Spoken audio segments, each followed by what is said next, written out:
I want you to move from overwhelmed by information to confident in what really matters. I want to help you move from being unsure towards direction and purpose in your healthcare. I want to introduce you to health experts. I want to let you in on tough conversations on women's health. I want to give you a place where you can lean in and learn how to take care of yourself. Let's transform your health. Let's get clear on your goals. This is Women's Health Unplugged. I'm your host, Dr. Jordan Robertson, naturopathic doctor. Okay, welcome to another episode of Women's Health Unplugged. I'm your host, Dr. Jordan Robertson. I'm a naturopathic doctor in Ontario in Canada. And today I'm joined by two women who I absolutely have admired from afar. I'm so excited to have on the podcast. I have consumed your products with my kids. It's part of our regular bedtime routine with affirmations and gratitude practice getting inserted into my family's mental health and well-being. I'm so excited to have this conversation and to have watched you over the last, I don't know, how many years has it been since you started your practice? 3? Yeah, amazing. I think it's been 3. It's been 3. Some days it feels longer, some days it feels like a hot minute ago. Amazing. So I'm going to let you guys introduce your brand and talk about your company first, because for those who aren't aware, I want them to understand just like how much you're bringing this accessibility to families around affirmations and gratitude. So can you just walk us through 3 years ago and your like process of getting started and teach us about Love Powered Co.?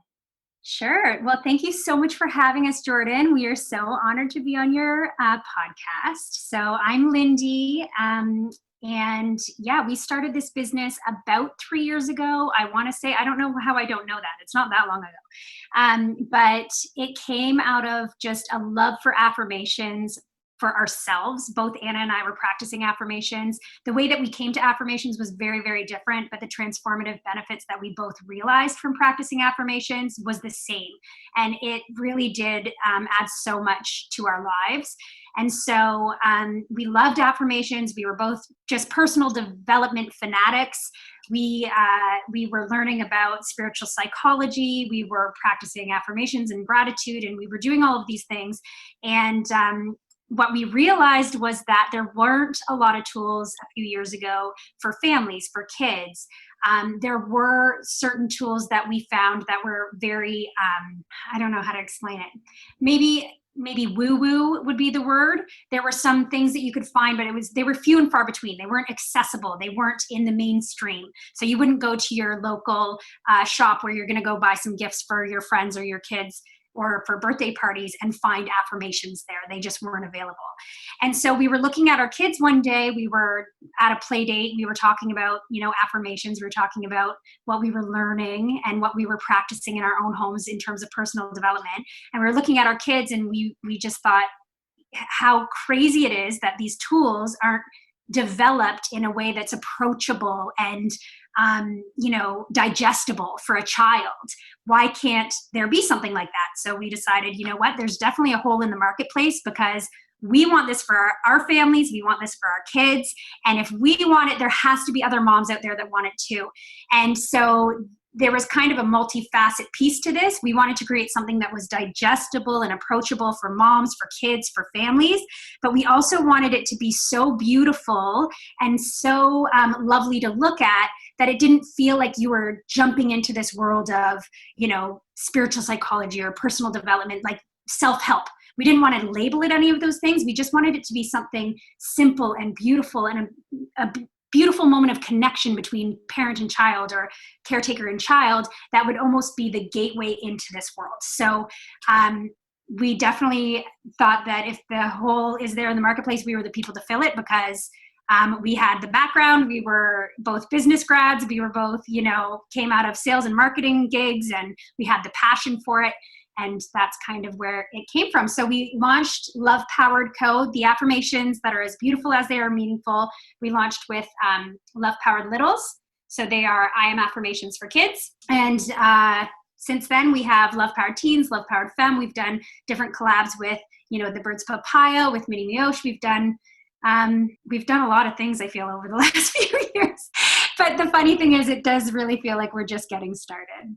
So one of the things that I love most about it, and coming from like my background is actually partly in communication and personal development as well. So I think that's partly why I've gravitated to them so intently for my family, because I think that it's like you use that word accessible, which I love. Like when you say to your kids at the end of the day, like, how's school?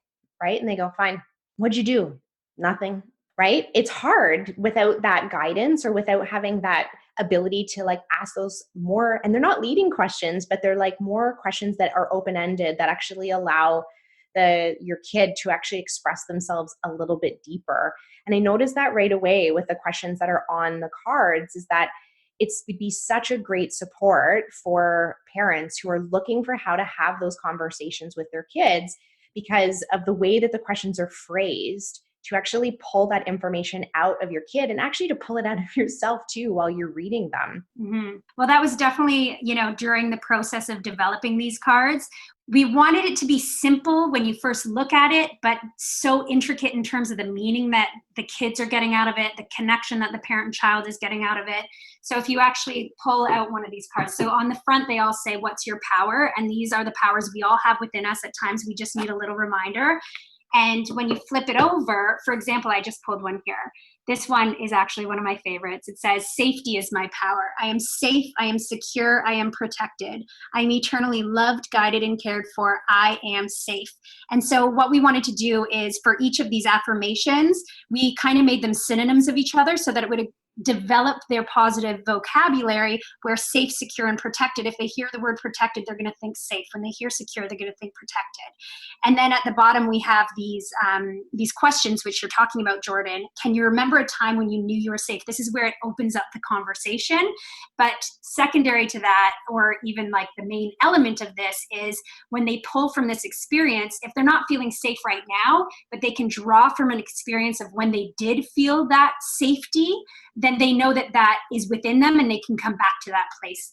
And then we always close with, how did it make you feel? Because when you associate your feelings with an experience, it makes you tied to that so much more deeply.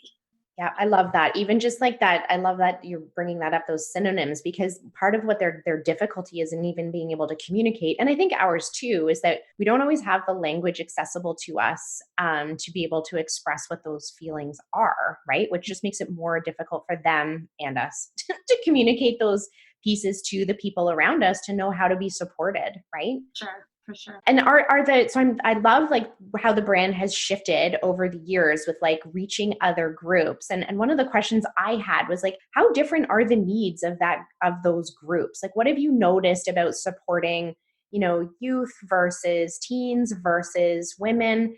Are our needs actually that different as far as those affirmations? And how are you targeting each of those groups to ensure they're getting like what they need?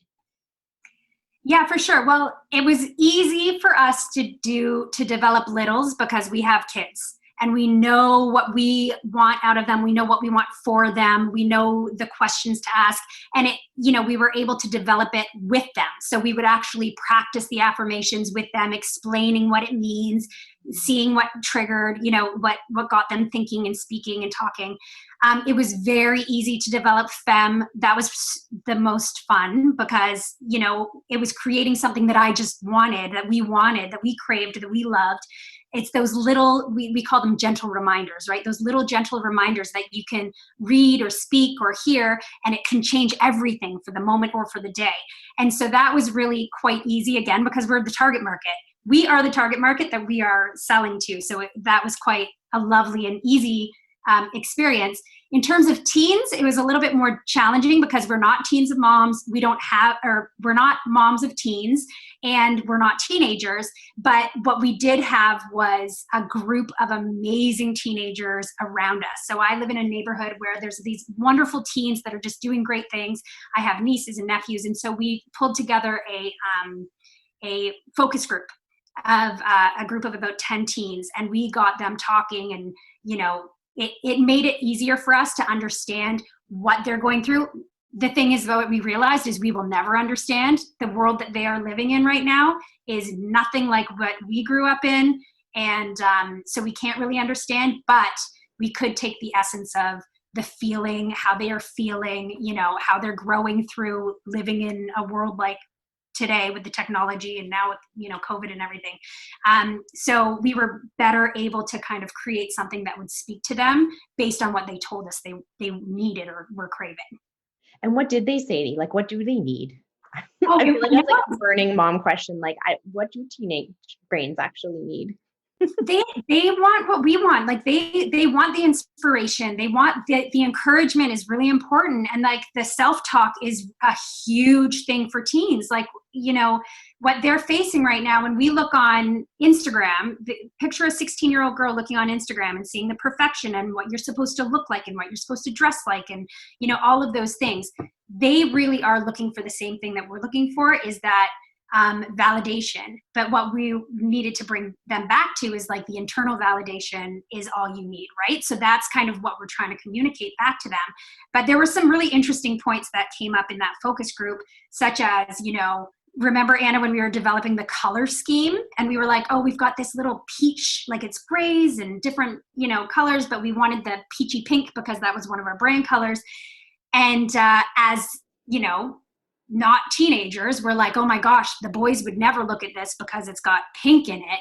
And then when you actually talk to the teenage boys, they were so funny. Like, they're like, you either like it or you don't. It has nothing to do with a girl color or boy color. We learned a lot about like they, them, the way that they express, like they don't, I don't know. There just isn't the judgment in terms of like, this is for boys and this is for girls. It's like, if you like it, you like it. It was interesting to just communicate. And you know what? And I want to add to that we're still constantly getting emails from moms saying, do you have littles deck for boys? And it's that, and that's that conversation the moms are having. It has nothing to do with the kids. And I think this is where we as moms need to reality check and be like, you know what am I implanting for my kids, seeds that may not even be their truths? Like, I just responded to that email yesterday. I was like, you know what? These are created gender neutral. It's not about boys, girls.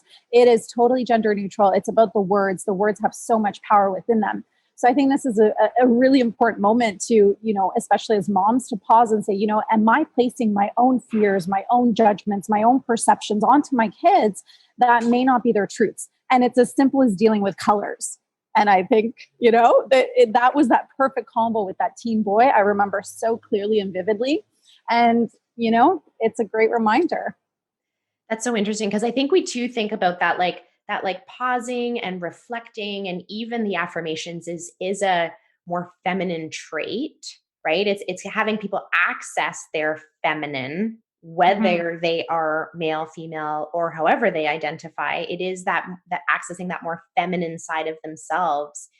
And so it's interesting because I don't see the cards as being particularly gender, one way or another.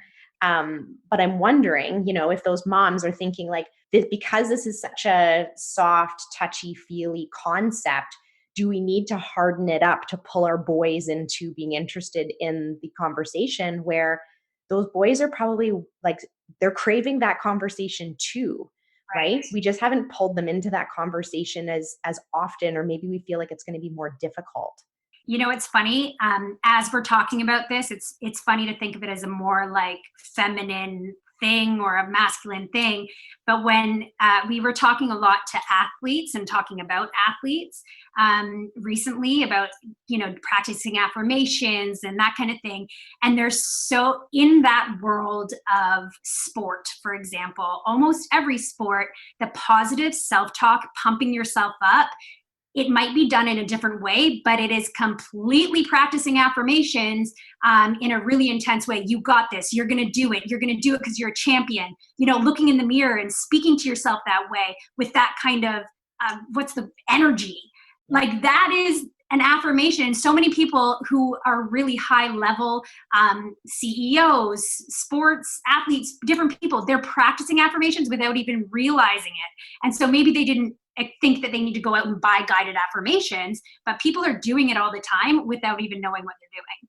It's interesting, like that concept actually raises testosterone, right? And so you can pull like from the actual physiology of what's happening when we stand in the mirror in that power pose and give ourselves the high five in the mirror. is actually raising testosterone and lowering cortisol and doing all the things you do need to go and show up in that big game, which is so cool, right? So I love that. I love that connection because you're right. Like I say, it's in the more of the feminine, because I think of like the feminine energy as being that like inside, personal, soft, healing side of ourselves, right? Versus that like external, outward, loud, sharing side of ourselves, which is much more in us in our masculine. But you're right, right? Like instantly when you're saying like, yeah, I got to go get this, I imagine like a huge football player getting himself all jacked up before he goes on the field, and he's just doing his version of affirmations. One of our favorite quotes, it's Muhammad Ali, actually. It's, what is it? Hold on. See, this is where you got to edit it out. Hold on. Okay. So one of our favorite quotes comes from Muhammad Ali, and it's this: it's the repetition of affirmations that leads to belief. And once that belief becomes a deep conviction, things begin to happen. So you think about this great athlete from many years ago, just believing in himself and practicing affirmations and becoming the greatest. It's just cool. So what do we know about affirmations? Like I love looking at the science behind it, because it's not woo-woo, right? We know so much about this as far as the impact it has on mental health, and not like people need more reasons to just believe in themselves. But I think we want to intellectualize it often, right? I think, and especially for when thinking about like my high level career busy women, they're like, I don't have time for this unless they can see some kind of ROI, right, on the other end. What do we know about the benefits of affirmations? Yeah, that's such a great question for those for those that need to hear this. But I mean, we have between 60,000 to 80,000 thoughts a day, and studies show that 80% of those are negative. And so if we can consciously bring in an affirmation practice and consciously turn those negative thoughts into positive, as Joe Dispenza says, we are literally rewiring our brain and becoming a different person. And so, we just love to see this even through our, 10-year personal development journey. Lindy and Lindy, your journey is even longer, are totally different people. And so it's fascinating what happens in our brain when we do these actions and these practices consciously. So when you guys were talking, most people are doing it unconsciously, whether it's the negative or the positive self-talk, it's happening. Like we don't turn it off, right? Maybe in meditation, but that's just a small percentage of the population. So if it's happening anyways, let's bring in that conscious element to it, turn those negative beliefs, negative thoughts, negative, words that we're speaking to ourselves and externally into positive, and literally transform our life. So we're huge fans of Dr. Joe Dispenza, especially in this world of neuroscience. And for anyone out there looking to learn more, dive deep into him. Like he's lived it and breathed it, and we're just students of his work, but we're living and breathing it ourselves within our own lives. Like we're witnessing the change because we're doing the work. And so when I remember this, I just want to share this story. When we started this company, one of our advisors was like, you guys need to become experts in this field. And Lindy and I looked at each other, we're like, no, we are moms on a journey trying to live our best lives. And I mean, that is so much pressure to become an expert in this field because we're just doing our best. I mean, we have good days, we have bad days. But we're doing it consciously. I think that's where that winning element and that feel good element comes in, is that if we do have a bad day, which we do, we forgive ourselves and then try again next time. Whereas someone might take that bad moment and then turn it into a bad day and then turn it into a bad week. And then, all shit hits the fan because they went into that spiral. Whereas we stop those negative thoughts or beliefs in its track, and then we do the work to turn it into a positive. So that's that whole practice. So don't look at us as experts by any means. We're just on this journey with you guys as well, because it's life and things are going to happen and there's going to be good days and bad days. But if we can really own this practice, we've seen it transform lives. And that's the thing too. I remember her saying that she gave us a title though. It wasn't like become an expert. She was like, as you launch this business, you need to tell the world that you are the experts in this space. And we were like, that's a little much. Way too much pressure. Way too much pressure on moms with really young kids. And what we were like, we prefer to be more, relatable in the fact that we found something that works for us on the daily. And if it's working for us, we want to share it with the world, and maybe it'll work for you too. That felt so much better to launch that way. Well, and I think that just makes it even more accessible, right? Like going back to that word is that to see like, because the time piece comes up all the time, right? Like with my patients, with women I'm talking to about this whole concept around self-care, it usually becomes this push-pull with time. Like, well, if I'm going to take care of myself, then someone else isn't going to go to their activity. Or then I'm not going to be as giving to my aging parent, or I'm going to miss my parent teacher interviews. I think moms have this like constant push pull in their mind around either I'm getting what I need or someone else is getting what they need, right? Mm-hmm. Versus us trying to get into that space where like we probably can all get all of our needs met if we can just look at it from that perspective, right? And so when I'm hearing us talk about, what we want women to be doing, I think your story about being moms with young kids and then having a vision and launching a business and all of that, that's so relatable, right? Like that's accessible because what you're doing is pointing a finger at the importance of women actually pursuing something for themselves, while at the same time reinforcing the importance of the affirmations, which I just think that that's so relatable and real, which makes it so much easier as a mom to connect with. Mm. And it's so important because how can we serve all of our children if our cup's not full, right? So I'll just share another example. My 2.5-year-old is going through some sort of sleep regression again. I mean, I feel like they don't sleep until when they're never. This is an ongoing battle. My kids are still coming into my bed in the morning. I don't know. I remember you telling me that, and I was like, that's never going to happen to me. And guess who's sleeping with us now every single night? Right? Literally. So anyways, my 2.5-year-old is going through a sleep regression, and she was up like 3 nights in a row between 2:30 and 5:30. And I woke up, I'm like, I am a zombie. I'm like, peace out, family. I'm going to nap. So I literally napped until 10 or 11 a.m. because I was like, I cannot be on mommy duty without having slept, right? So it's like, we need to take that and fill our cups first, whether it's with affirmations or a bath or a timeout, and tell the kids, like, you guys are going to be fine. I'm going to service myself first. Like, it's really time to take our ownership back and be like, it's me time. It's about me. And I kind of lost it on my kids in a loving way the other week. I was like, everything we do is for you guys. It is time for me to do me first, and then I'll be available for you. And I think it's a generational thing. I mean, my parents were not catering to us 24/7. That just did not happen. And so I don't know what's happened with our generation in raising kids, but the helicopter parenting and always being available and doing absolutely everything for them. I mean, I'm choosing to stop it in my family because I'm exhausted.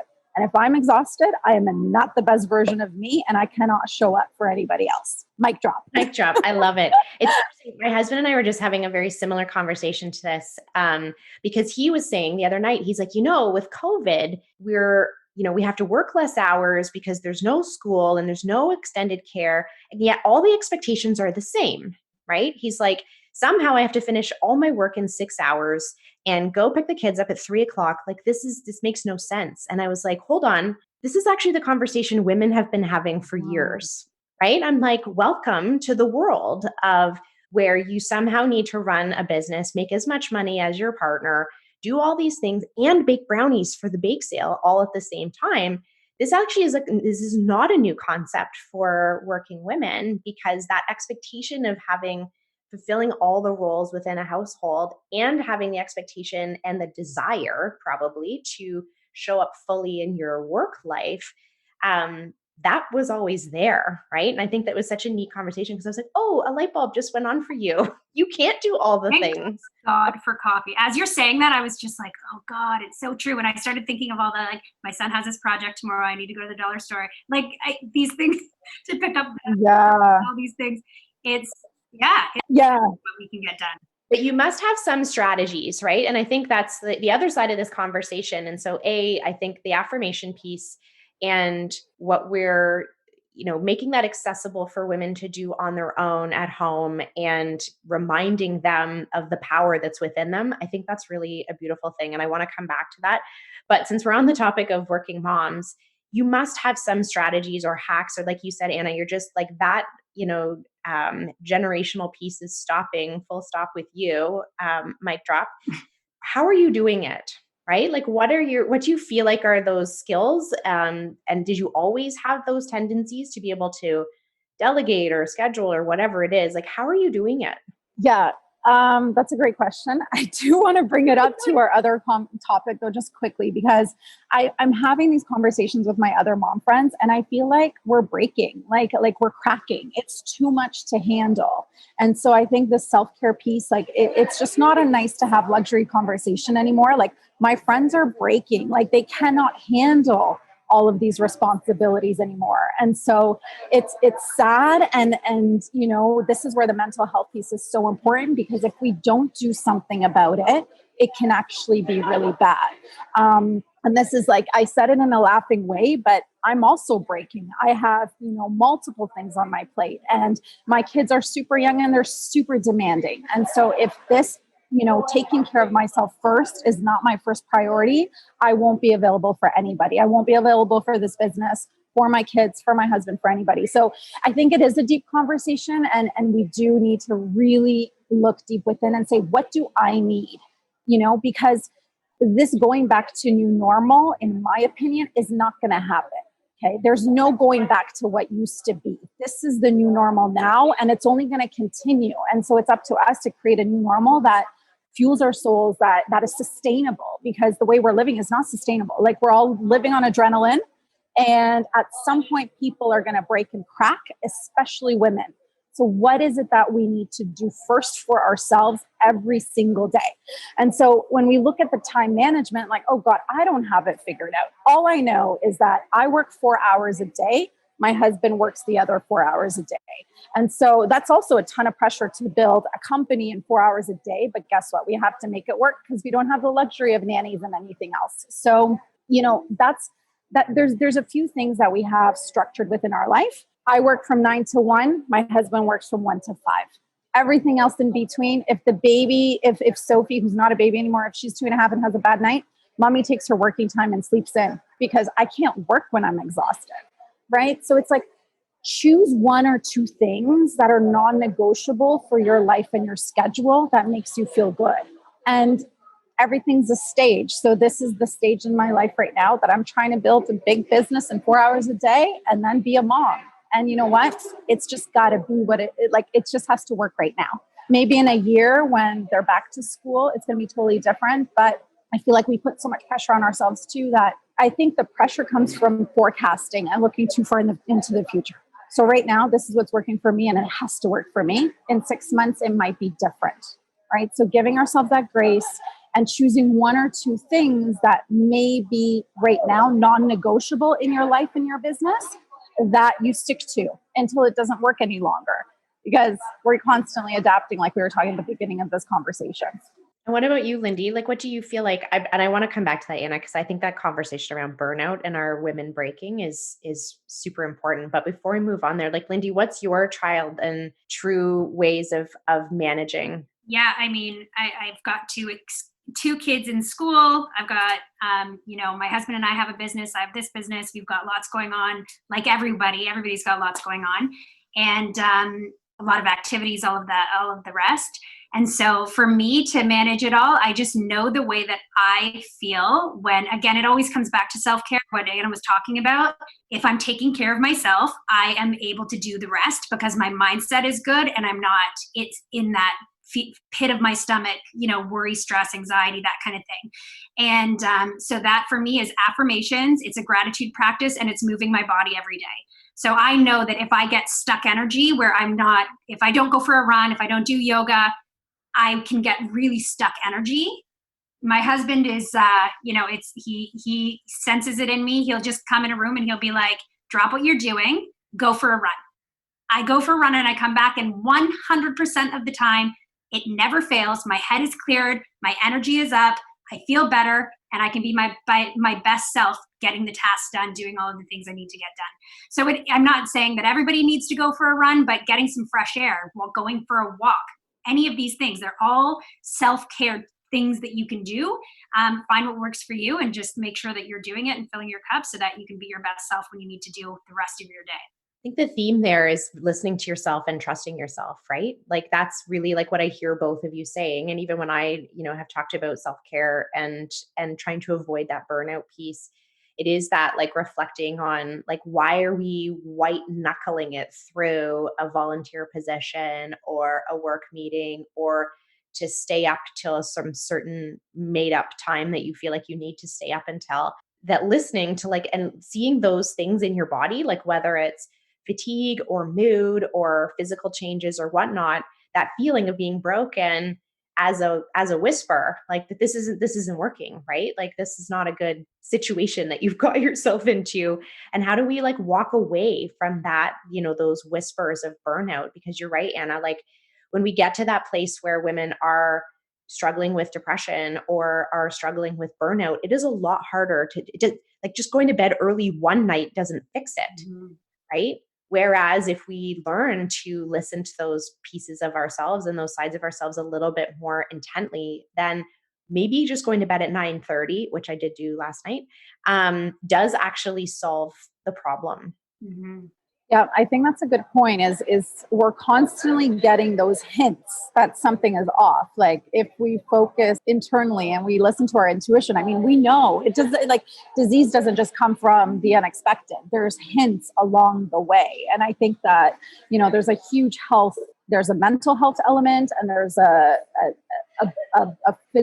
physiological health component to it that we need to be listening to. And so I think it's a really deep conversation, but if we could start now with one thing that works to refill our cup, whether it, like Lindy said, I mean, I'm not a runner, but going outside and going through a forest is so healing, right? So what can you do every single day?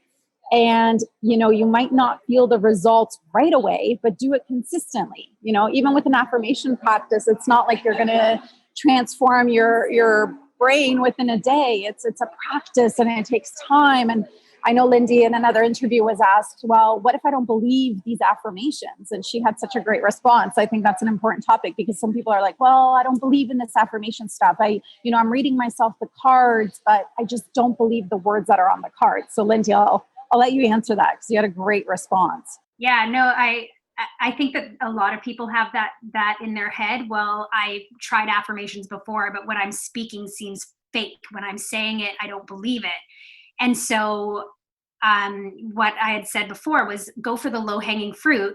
Find one thing about yourself that you can connect with that either existed in the past. So maybe you don't feel very courageous right now, but there was a time when you displayed your courageous nature 100%. If you were alive and breathing today, you have courage within you. So you find that one trait that has existed before within you because you have been courageous in the past, and you remind yourself of those examples. You remember those examples of when you stood up for what you believed in, when you did something despite of fear and maybe because of the fear. You remind yourself of those things and then you say it. I am courageous. I am brave. I am powerful. And when you're saying that, then you start to believe those ones. Then it's kind of climbing up the ladder. What's the next one where maybe it's been a little bit longer of a time when I felt that power, but I know that it was in me in the past. I can probably draw an example from it. Remind yourself and then repeat it again and again and again.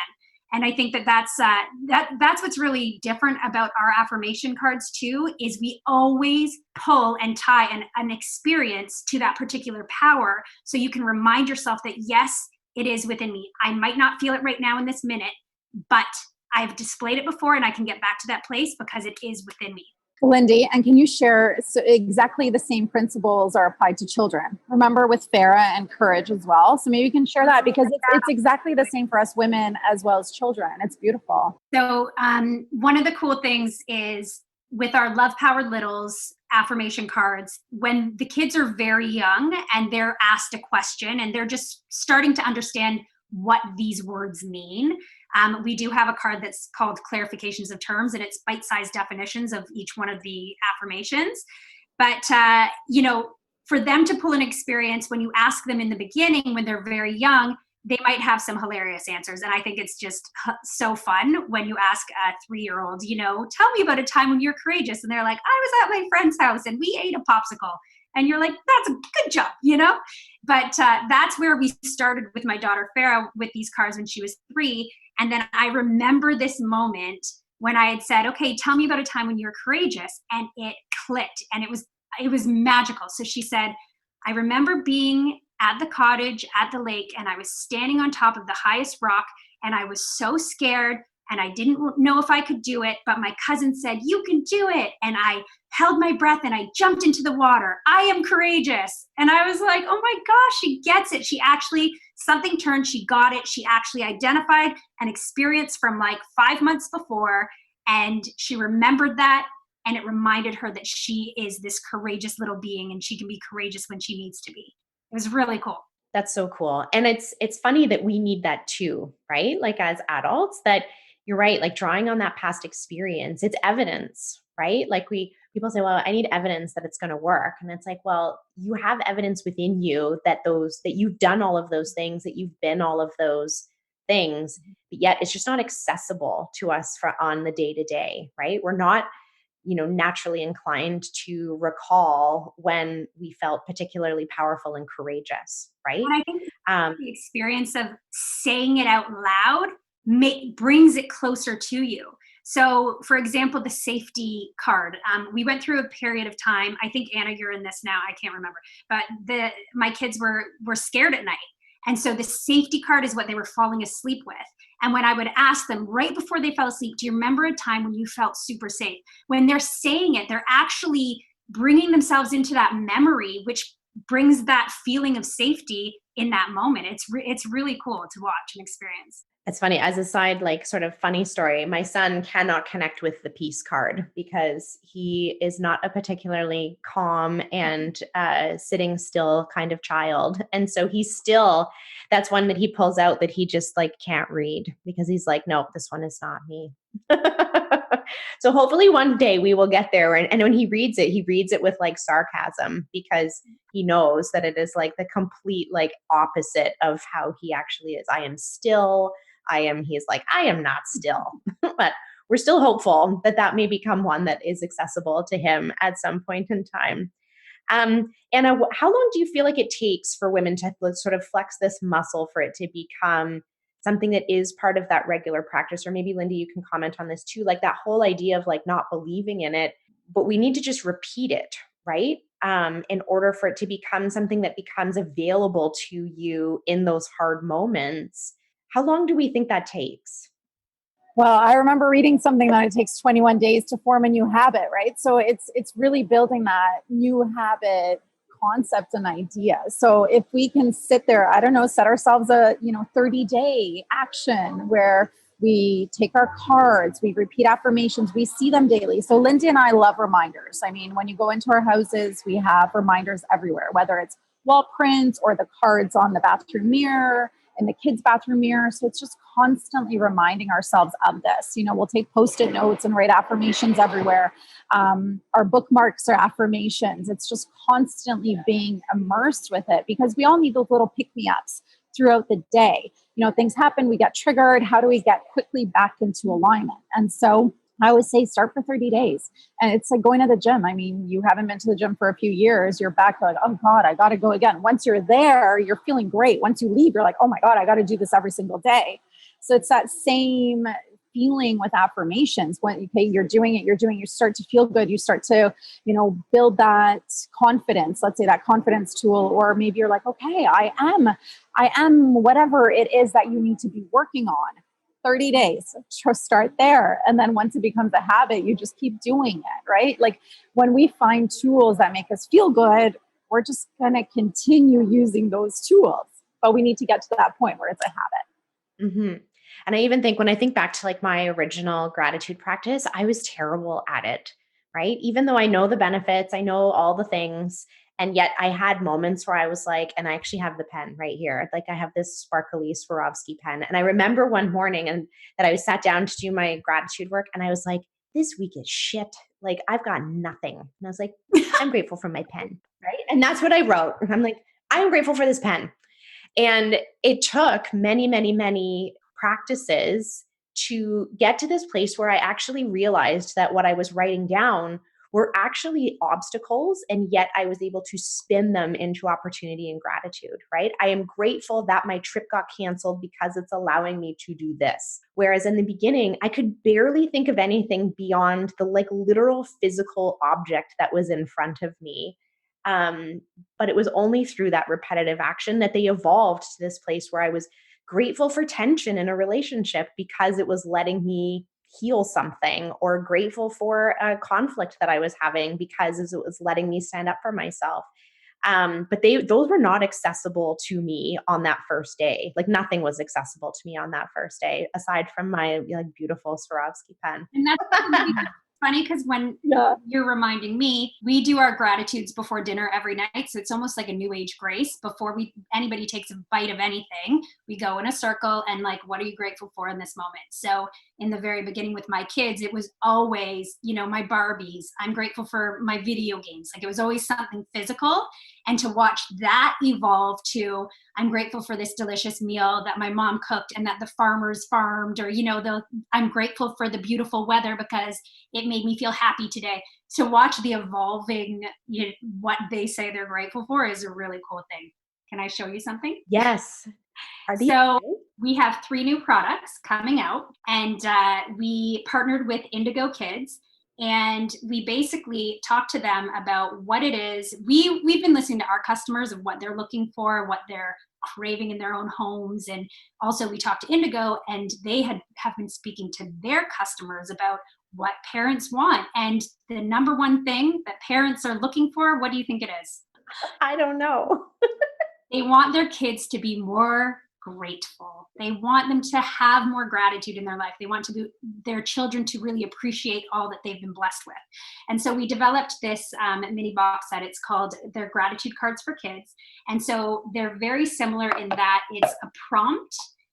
They're not affirmations. On the front of the card, it says, today I am grateful for.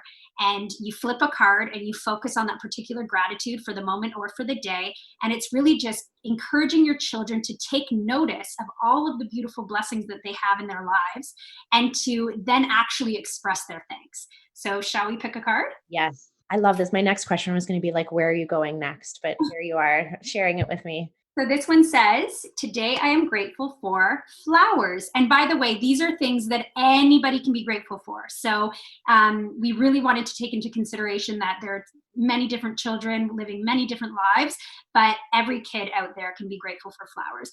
Colorful blooms brighten any room. They add beauty to the eye and perfume to the breeze. They are homes for little critters and freshen the air we breathe. I am grateful to live in a world full of flowers. The next time you smell the scent of a flower, give thanks as you inhale. How will that make you feel? And then we've got our little characters. They're beautiful. So we have 3 mini decks that we're launching actually in December with Indigo. They are the gratitude cards that I just talked about. They are mindfulness activity prompts, and they are connection conversation cards. So as you had mentioned before, the how was school, we wrote here, go beyond how was school with these growth mindset conversation starters the whole family can enjoy. So I love that. My 11-year-old could use that because so far everything's well, fine. That's a good thing. I mean, it could be worse. That's right. I mean, maybe it is. Yeah. I love it. I love it. And I'm so grateful for us to be able to have this conversation together. I think my goal, when I think about what my goal is for the podcast, and I've mentioned this on other episodes, is that this is a really intimate way for women to connect with like new ideas, new concepts. It's not, sitting on a park bench, how do I make my family happier with, the cover showing the whole world that you're feeling unconfident about this particular part of your health. And yet women can sort of put their earbuds in, hopefully go for a walk, and then connect with other women or experts in an area to help her start to think about how she could change her life. Because I want her to be well enough to show up to do whatever it is she's doing, right? We know that there are women that are going to influence industry, whether we're talking about the environment or education or healthcare, but only if they feel well, right? Like we need that woman who is leading innovation and technology and the, environmental science we need her to be well rested and have her cup full, and for her to be able to go do all the things I want her to do. And so my goal with the podcast is to create accessibility to these concepts and topics and have these like just kind of real conversations with other women about how we're doing it, and pull in the tools from experts. I'm going to call you guys experts in various areas of healthcare, so that it's something that these women can take and insert into their life, and look at tools like the affirmation cards to pull in to create that healthier version of herself. So before we wrap up, I would love to know like what your big message is. I want to hear from each of you. Like, what's your big message to the woman who's listening? Um, about what you want for her, and what your sort of big soapbox statement is about women and women's health. Oh, such a good conversation. I think for me, I want your listener, your woman, your tribe to know that, we're all in this together. So, don't take Instagram and look at whoever it may be that you look up to and be like, she's got it figured out. The truth is, no influencer, no celebrity, no doctor, no philanthropist, no billionaire has it figured out. We're all here together. We're all figuring it out. And really look within, take some time to yourself, look within and see what it is that you need to feel good. Because when you feel good, you will show up and you will do good. And so once you figure out what that is for you, because it's unique for everybody, ask for it. Don't be afraid to ask for it. So if you need an hour to yourself, ask your spouse, your partner, your whoever for that time. Hire a babysitter or a nanny for that time, So find out what it is that makes you feel good, and ask for it, and ask for the help in order to get it. For me, I think that when it comes down to it, all of our fears and our insecurities and our self-doubts and our self-sabotage, everything stems from that feeling of not feeling good enough, just who we are at the core of it all. And so the main thing for me that I've realized over the years is it's the awareness of my thoughts, my feelings, what's happening in my life. It's the awareness of it all, where I think I would encourage every woman out there to just strengthen that awareness muscle, so that when they're in that moment of, I can't do it, I'm not good enough, why would anybody listen to me, they can step out of it and then remind themselves that, just as Anna said, we are all in this together. Everybody has their ups and downs and all the rest. And just remind themselves that perfectly imperfect, flaws and all, I'm doing my best. I am here and I am worthy and I'm enough. And those also. And why not me? I'm just going to add, and why not me? Yeah. And why not me? Right. Yeah. I know it's interesting because when I listen to women describe, and self-sabotage and give themselves all of those negative self-talk in a visit, say, well, what would you tell another woman? Right? If you saw a woman who was working 2 jobs and raising 2 kids and doing this and that by themselves, and what would you say to her? Because we have the ability to be compassionate and empathetic and whatnot for others so easily, right? That's something that I think you can look at another woman who's got her kid crying in indigo, and you can empathize with her so easily. And yet, when our kid starts crying in indigo and you have to do the like potato sack carry out to the car, the judgment and the feelings that women have so quickly about themselves are not the same feelings and thoughts that she has about that other mom. And you're right, Lindy, like that ability to separate yourself from this experience and like, I'm feeling anxious right now. Like it's over here, right? It isn't me. It is a thing that I'm experiencing. And if you can hold it out at arm's length, then we can ask those questions. Do I need to go to bed? Do I need to have a hot shower and not have anybody come in at the same time asking where their pencil crayons are? Like how can I get myself to a place where I do feel better inside of myself? But we can't ask those questions if we're feeling in that like spiral whirlwind of all of those thoughts and are not able to like sit separate from it and see it as a sign or as a whisper that something is not going that well for us. Thank you so much for spending time with me today. I absolutely adore your company. I adore what you stand for. Our family has been using affirmations. I was going to say longer than 3 years. So it's funny that this feels more than 3 years for me, since we've had that little box of cards in my daughter's room, and watching her go from not understanding half of the words to being able to have her read them to herself every night before bed has just been this amazing experience as a mom, to like watch her have those accessible questions for herself. So I'm so grateful for the work that you do, and I'm so grateful that you spent this time with me today. How can people access your products, just before we wrap up? Because now I'm sure we're leaving lots of families going like, this is something that we need to insert into our life. How can we access everything that you offer? For sure. And I did have a little whisper. I think we need to send your son the teen set. Yes. Maybe he's going to connect with that even. I think he's ready for that graduation moment from littles to teens. So let's get on that. So our website is lovepoweredco.com. December 2nd, we are launching our 3 new box sets with Indigo. And we're always on Instagram at lovepoweredco. And we look forward to having you as part of our community as well. Awesome. Thank you so much, ladies. Thanks, Jordan. Thank you. I hope you enjoyed that episode of Women's Health Unplugged. It's my absolute passion to bring women quality and science-informed information about their health so that they can make empowered, good decisions about their health care. I'd like to invite you to join me in my Facebook community, Women's Health Unplugged. There we share live videos, blog posts, and behind-the-scenes information about the podcast, where you can connect with me and other women who are interested in their health care. You can find us at facebook.com/groups/WH Unplugged. We'll see you there.